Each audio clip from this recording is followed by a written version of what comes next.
handle the truth.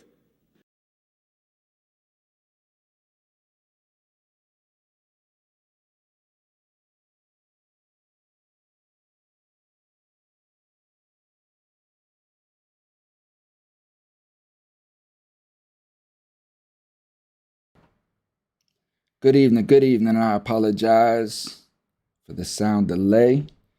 But welcome back, everybody. Welcome back. Thursday Night Get Right. This is Thomas Freeme once again in the house, as we are every Thursday night at 8 p.m. here on YouTube, on TikTok, everywhere. We everywhere, man. So Demetrius will not be with us tonight. He's at a function with Michigan Liberation. You know, it's election time, so he's up there with his group. They're trying to decide on who they're going to nominate. You know, who they're going to stand behind. So Demetrius is back up in Michigan. He was here last week. We hung out for a little bit. Got to shoot a little show, which I got to post. I got a lot of stuff to do, but we're going to cover some of that tonight. But before we get into that, let me say, man, rest in peace to those 5 individuals, man. Rest in peace. God bless you guys' soul, man.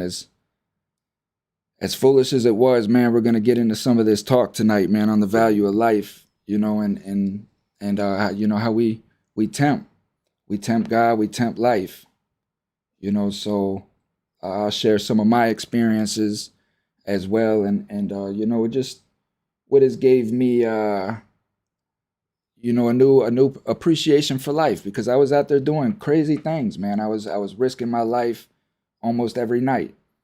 You know, every night that I was going out, I was putting my life on the line just because of the mindset that I was in as a child, you know, growing up or whatnot. But, man, oh man. It's crazy. You know, it's crazy. Me doing time in solitary confinement, being in pitch blackness, you know, for limited times. It's a hard thing, man. It's really a hard thing to deal with. And to think, you know, I know that the news is coming out saying that the ship imploded. I don't know. You know, they like to, of course, they're not going to come out and on the news, I wouldn't think, and tell the people, you know, that they suffered a horrible, tragic death, you know. But I don't think that it imploded. It could have, who knows, you know. But the thing of it is, man, is crazy. I couldn't even get in a tube like that. There's no way I could even get in a tube like that with 5 people going to the bottom of the ocean, let alone pay $250,000 for it. I just couldn't do it. I couldn't do it. And these are some of the things that we do, you know, and to just kind of put it in perspective, it's these instances that we get into in life where afterwards we sit back and we look and we're like, you know, that probably wasn't such a good idea. You know, that probably wasn't such a good idea, man. And we're sitting here now, you know, though you got these 5 individuals sitting on the bottom of the ocean and the world is kind of laughing at them, you know, and myself included, and I made a couple TikToks about it because it's hard for me to find empathy for a situation that people put themselves in knowingly. Like how what in your right mind would make you do something like this? You know, to get in a ship that's, one, not regulated, never been regulated, then, you know, just a little bit of research into the guy, you find out that he's had a serious debt issue. People were suing him, things of that nature. Then you look at the thing, you know, and it's controlled by a joystick, you know, a controller which I would be fine with. I would control it with that. But it's just the whole thing. And then it's bolted from the outside. You know, like, I don't know. You know, I would really have second guess. And then when you're signing the agreement, you know, it's talking about death and more death. And I would probably have second thoughts about that, man. But these are the instances that we get into. So it's hard for me to find empathy in a situation like that. If I was to find empathy, it's for the kid, man. You know, always for the kid, because they don't know. You know, and here you got this kid that was just doing something with his dad. That's how I looked at it. You know, you got this kid that's going off to Just do something with his dad. Him and his dad's going off to, man, we're going on a trip. We're going to see the Titanic, me and my dad. Mm. And to think, just to put things into perspective, just imagine them that it didn't implode. And you got these 5 individuals sitting in that small little tube, pitch blackness, freezing cold, eerily quiet, can't see nothing. And you know that you're down there, like nobody can get you. That will drive people instantly insane, knowing that your oxygen is limited. That will drive people instantly insane. It's hard telling what happened in there. I mean, somebody might have killed each other. Who knows, man? Who knows? That's just a situation I wouldn't even, and that's how my mind works. Like before I even get into that tube, this is why people don't like to be around me, because I take the fun out of everything. I'm gonna look at that and say, and go through all of that. What happens if we get down there and we can't get back up? What happens then? No, sir. Well, I tell you, that's what prison has done to me. Prison has made me think about these things. Prison has made me think about these things, Chris. I'm telling you. I think about all that stuff now because I value life. I've had my life taken away from me. I've had my life put in a fashion to where is out of my control completely. So that's exploration. Well, I mean, okay, and I get that. Go explore, and that's what some humans are here for, is to go explore, and we wouldn't be where we're at without exploring. That's just me. I don't know if I would call that exploration though. First in my opinion, you're going to a hollow ground. You're going to a graveyard. And not only are you going to a graveyard, but you're going to a place that like was murdered. You know what I mean? There was a lot of chaos and toxicity and a lot of bad spirits, a lot of angry spirits in that area. Like I'm gonna be honest with you. When I flew to Switzerland, and on the little map as you're going, they got the little TV on the seat. As you're flying, you can see where you're at and track the progress and all that stuff. And it shows on the map where the Titanic is at. And as we flew over it, I'm going to tell you, it affected me. I'm looking at the water. I'm looking down at the water. And if I fly back over there, I'm going to do the same again because of this instance. And who knows how this instance is going to affect my life. You know what I mean? Because it's already making me think, like I'm saying, if I do fly back over there, it's going to be on my brain. I'm going to look out the window. I'm going to say, man, that's them people's down there,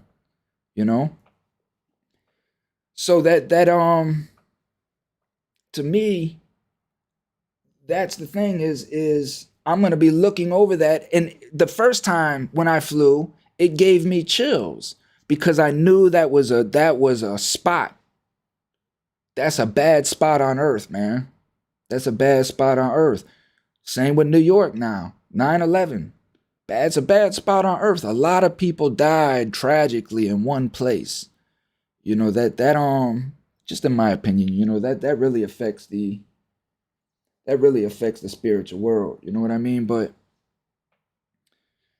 the value of life. The value of life. I saw people practically lose their life over stepping in the wrong section, stepping in the wrong line, sitting in the wrong seat. I've seen this with my own eyes. And this is what has made me value my life, to really, really think in every aspect as to how this can affect my life. Stop assuming. I've had talks with my family. I've had talks with people close to me how dangerous assumptions are and how much we assume. Just because we left from walking around this corner, we assume that danger is not around the corner. And we'll walk around this corner blind and everything will be different.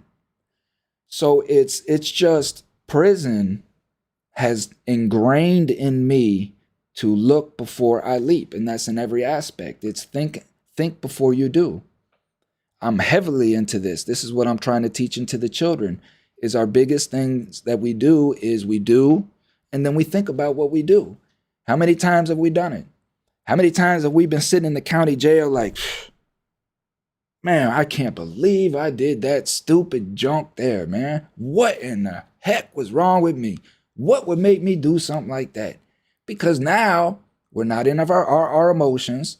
We're sitting in our cell and we got time to think. And in that time, we're sitting there processing everything that comes. Now you got to go to court. It's going to cost money. You're going to be on probation. You may even go to prison. All because you didn't think to begin with. And look at this family, man. Look at what this family's going through now. I mean, you may have some people that are happy.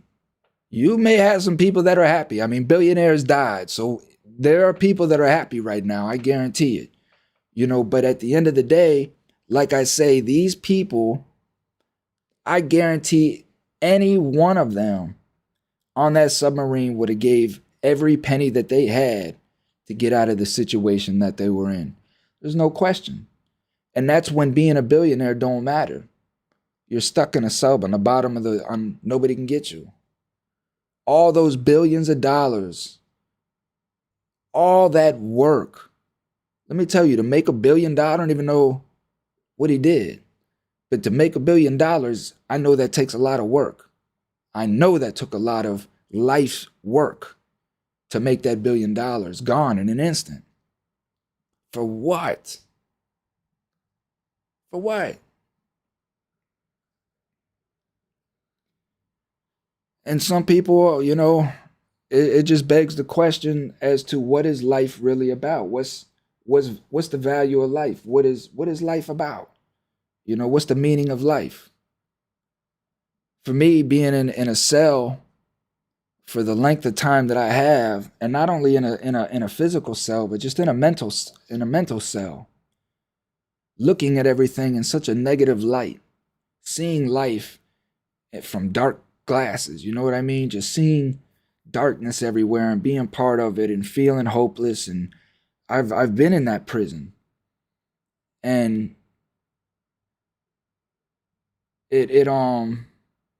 I don't think any of us like being in that state, but we just learn to deal with it.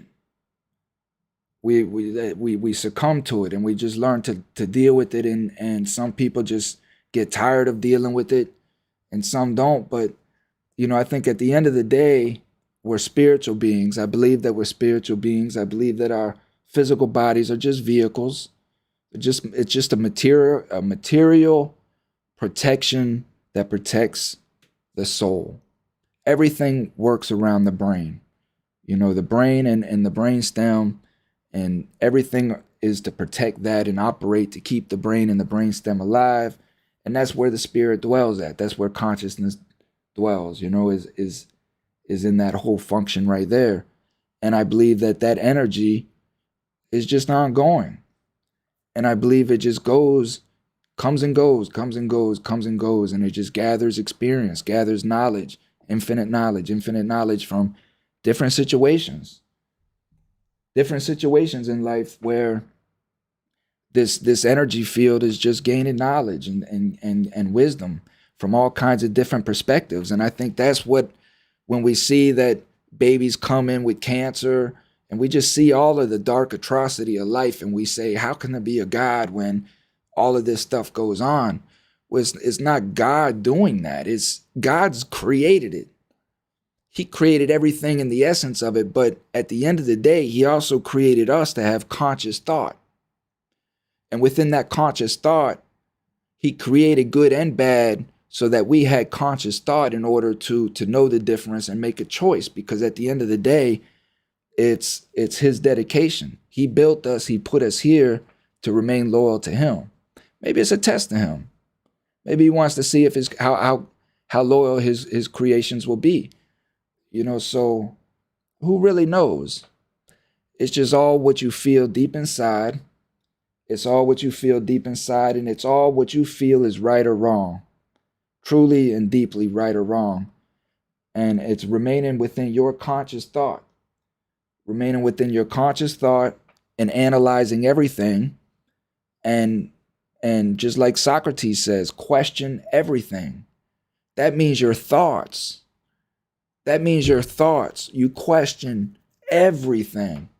And it drives people crazy. I just had a conversation, with a partner of mine. And it's like I told him, man, listen, I get it, man.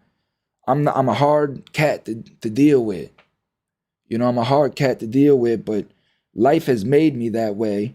And I feel protected in that now. I feel secure in knowing that I can question everything because I understand intent. I understand manipulation. I understand, maliciousness. I see it all day, every day. And if I'm not questioning it, how do I know that I'm not allowing it around me? And I've had it around me my whole life, and I know what it brings. I was with a good friend of mine who is watching the show tonight, Pastor Jan. We were in front of some of Pasco County's elites yesterday. And that's like I let them know. One thing about the reformed returning citizen, and I emphasize the word reformed, right? Because a reformed returning citizen, in my opinion, is probably one of the most thoughtful persons on the planet, right? Because in order to truly reform from our addictions, from our our extreme radical insecurities that we have about ourselves, that society has made us think about ourselves, in order to overcome these things in a harsh environment like prison, you have to be very, very thoughtful. You have to think. Think. And prison awards you that. And while you have these socialites who think that these people that are coming out of prison are unintelligent, little do they know that these are some of the most intelligent people probably on the planet. If you've spent enough time in prison thinking, because you have some individuals that spend 20 or 30 years just thinking, processing everything, because there's nothing else to do. And the information that is coming in is so limited, you can actually have the time to process every little word that you're taking in. And that does something to your brain. And your brain craves that type of knowledge. That is what your brain craves, is knowledge.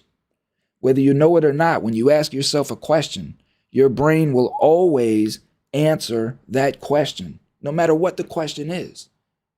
Try it right now. Just ask yourself in your brain any question. Your brain is going to give you an answer. It's just whether that brain has the information in it to give you a proper answer or not. And if it doesn't, the brain is going to assume. Because the brain is very narcissistic. It's very egoic.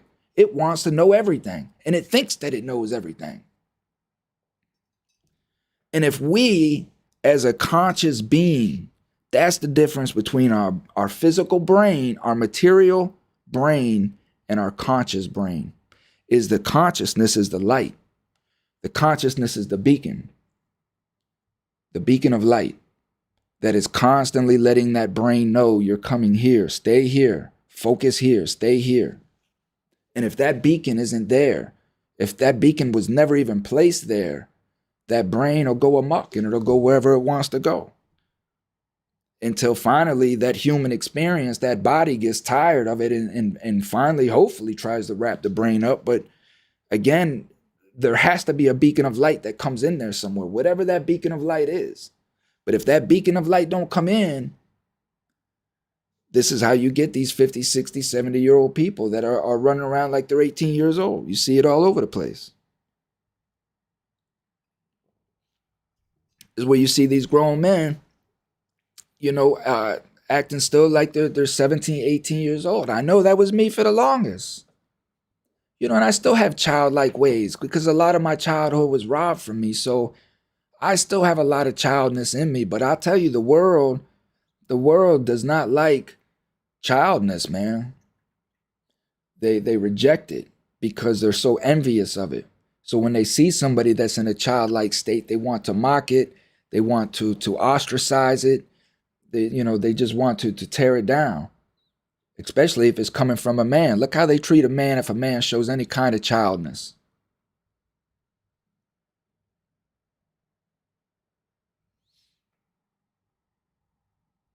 But, speaking on what I was speaking on before, Pastor Jen and I, we were in front of some of Pasco County's elites.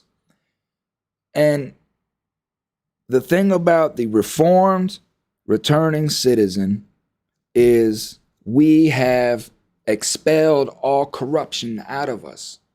We have expelled corruption out of us. Our life has been corrupt. We've been the corrupt individual. We've had a taste of the corruption.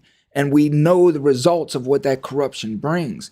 And that thoughtfulness and that self-reflection has expelled all of that corruption out of us. And a reformed returning citizen that's coming out of incarceration will do everything he can possibly do, that he knows how to do, to make sure that corruptness does not get back in him. It's always there. I always have a criminal mindset. I always have a criminal brain. I see criminal everywhere. But I have consciousness enough to know now what that brings. And thankful for the 48 laws of power, and Robert Greene, I have learned how to harness these dark forces that are inside of me and use them for good. Use them for good. Good evening, everybody. Thank you for joining on TikTok. Thank you for joining on YouTube. Again, I apologize. Demetrius right now is at an electoral function up in Michigan. He made it back to Michigan. He was down here in Florida for a week, again, for training. But hopefully Michigan Liberation and Coming Home Coalition will soon be uniting in some fashion. Coming Home Coalition has a lot of stuff going on. So to my listeners, I apologize for the delay in uploads. Again, I know you guys, I sound like a broken record when I say this, but it is, man. I don't work for a nonprofit. Coming Home Coalition is my nonprofit that I am founding and trying to build and get funded. I don't work for one. I am one. I am the nonprofit. And thank you to my co-founder, Miss Yvette Harvey, who slaves herself the way that she does, for believing in me and my cause, my message, and knowing who I am as a person. And that's who Coming Home Coalition is exactly that. I want Coming Home Coalition to be an extension of me, because as I've been saying over and over and over again, I'm a firm believer in the root. The Bible speaks on the root. Every religious text speaks on the root.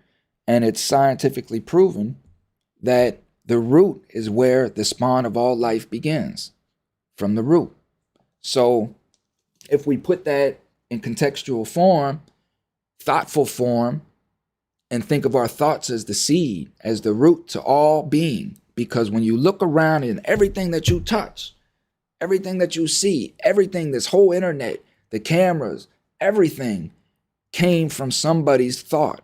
Somebody had to think it to bring it into existence.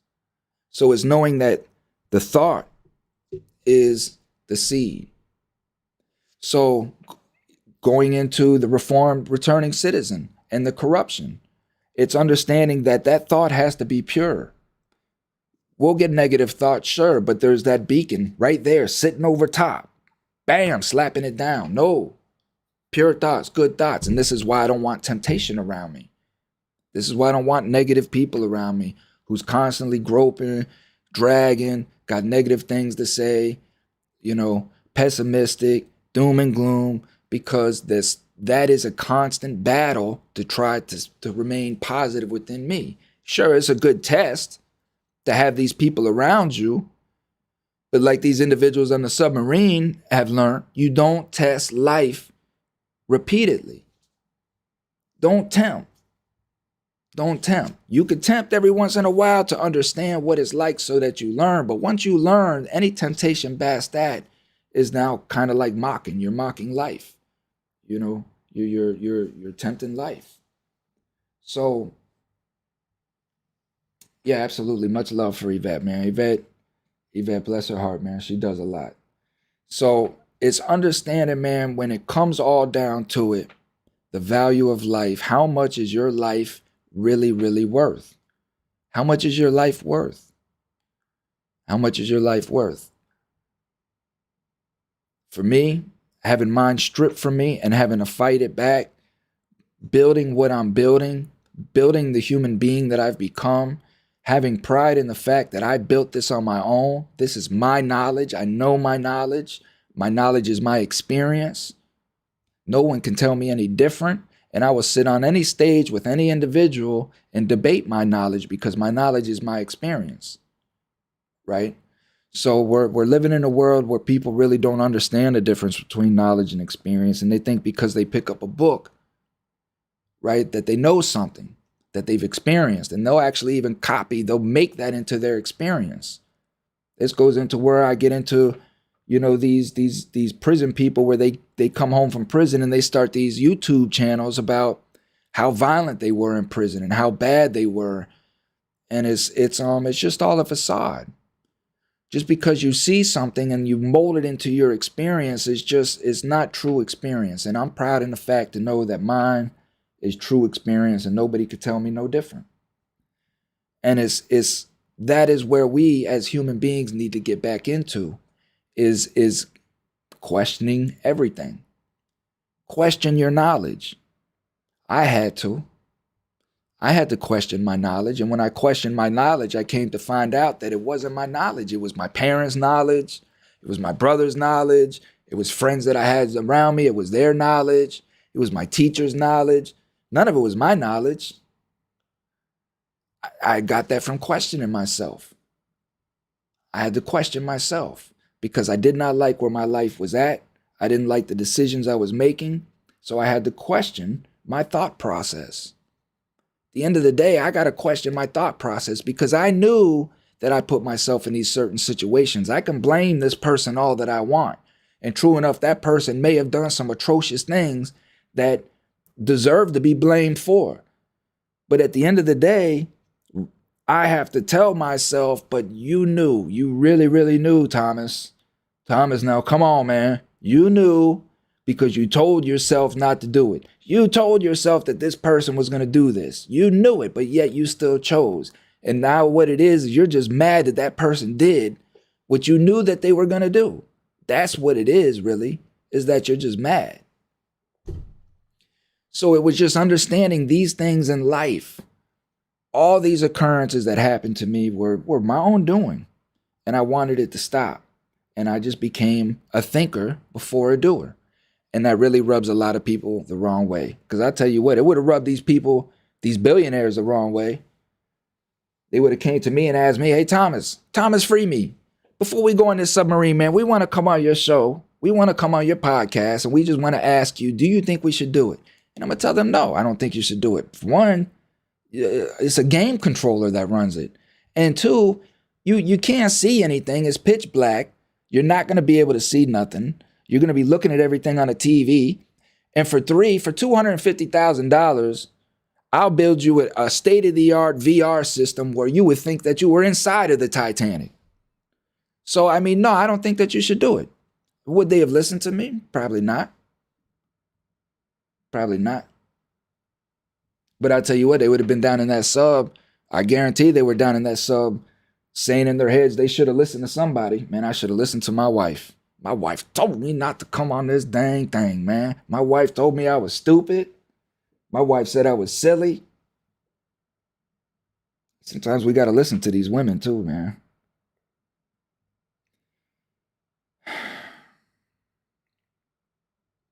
Rest in peace, human beings. I pray for you. And let this be a lesson, man. Leave that Titanic stuff alone, man. Leave them people alone down there. Leave them people alone, man. That's not a place. That's why that place is on the bottom. That's why it's on the bottom of the ocean. That's why it's on the bottom of the ocean, man. Leave them people alone. Leave the Titanic alone. Leave them 9/11 people alone. Leave all these people alone. And just start worrying about how to be a better person. Just do that, man. Do that. Learn how to stop teasing addiction and homeless people. And learn how to start helping these people. Learn how to start finding these small nonprofits out here that are really out here trying to do things and learn how to help them. Learn how to love people. Learn how to get your family right. You know, learn how to run your house. Learn how to do these things, man. Learn yourself. The hell you want to go see the Titanic for?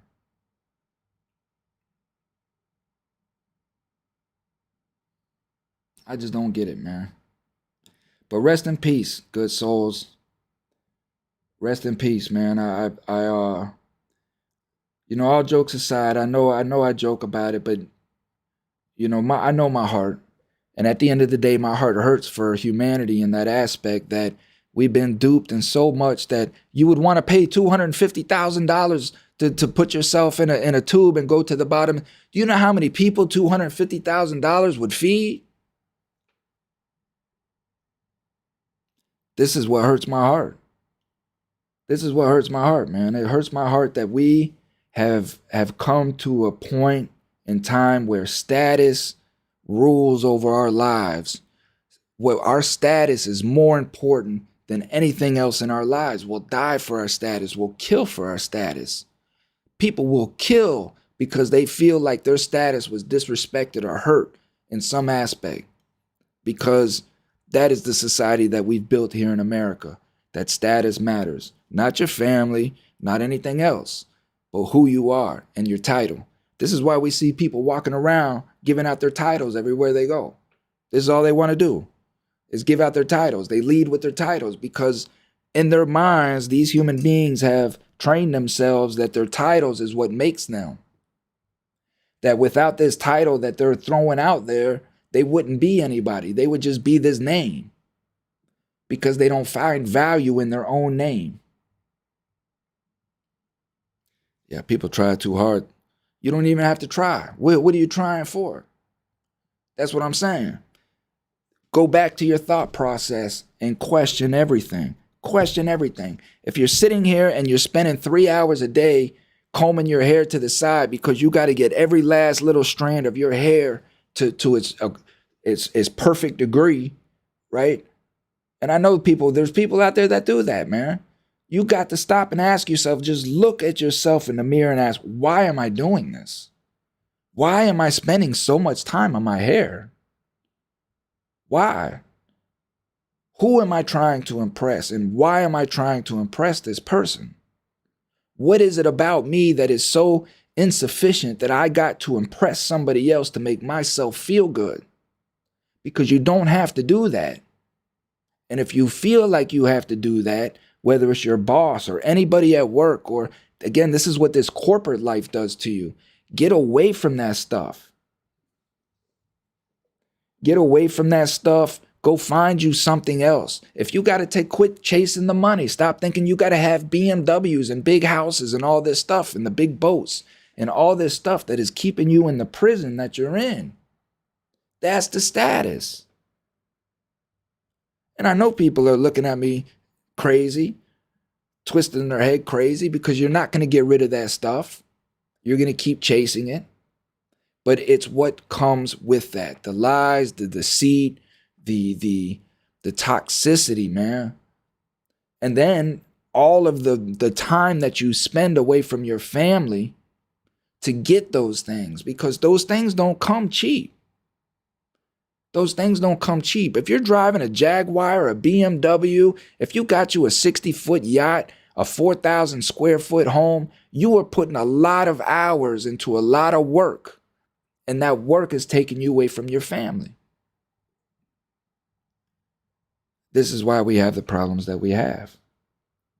You have individuals that would rather spend $250,000 for a 3-hour trip to the bottom of the ocean than go find a small nonprofit in their town, their area that's really putting in work, that needs help, and say, here goes a $250,000. Man, do you know what a $250,000 donation to Coming Home Coalition would do? That would put programs up. That would put people to work. That would help people. That would save lives.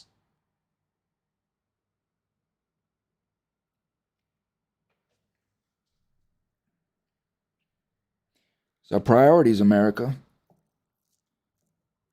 It's our priorities, our morals and our priorities. And everybody has a right to do what they want, of course. Nobody's saying anything of that nature. All I'm saying is just question everything. Question yourself. Is this the right choice? Is this the best choice? And when you start questioning these things, you'll start to find that a lot of the things that you do is really, really silly. You do a lot of silly things that cost money, that waste money, but you do it because we get caught up in the moment. And I'm guilty of this, man. I don't separate myself from this stuff. I do it all the time. I'm bad with my money. Lord knows I'm bad with my money, man. I'm such an emotional spender, man. It's ridiculous. I can't hold on to my money. So I have to do things to make sure that I don't have cash on me, because if I have cash on me, it's gone. I just spend it. So it's making sure that I'm doing the things to keep myself in line. Again, that beacon of light is up over me. And this is just what we have to do. We have to question everything, know our triggers, know our faults, and work within that so that our lives can change. Because at the end of the day, man, just take a look at what's going on. There's nobody in America that can't tell me that every day that you're out driving around, you're not seeing the problem in your face. 20 years ago, you didn't see the problem in your face like you do now. You see it everywhere you go. What is that telling you? Eventually, these people are going to be at your door. They're going to be at your door. This has touched everybody in one way or another. Mass incarceration, mass addiction. Either your child has been addicted or incarcerated here in America. That is where we're at. That is the reality of where we're at. And meanwhile, you have billionaires that are spending $250,000 to go to the bottom of the ocean in a rickety sub. This is where we're at, people.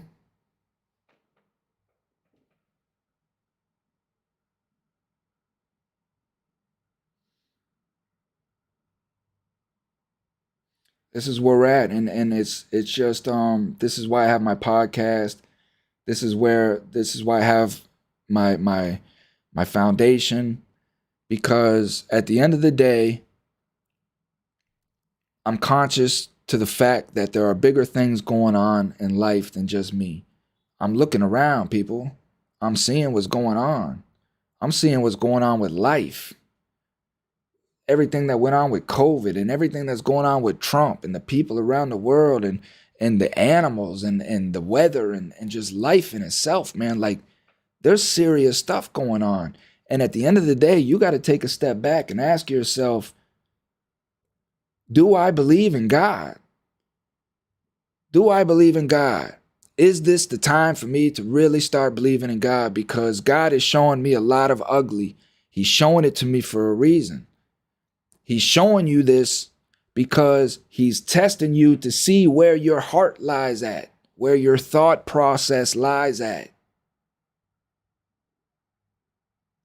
We're being tested every day in every way. Every way. That's why I'm conscious. Stay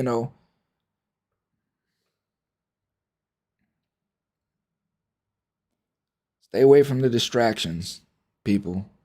Spot the distractions. Understand these people are trying to keep you distracted, to keep us asleep, to keep us from thinking, to keep us from our consciousness, so that we'll just continue to work like mindless slaves, pay these taxes like mindless people, and while what continues.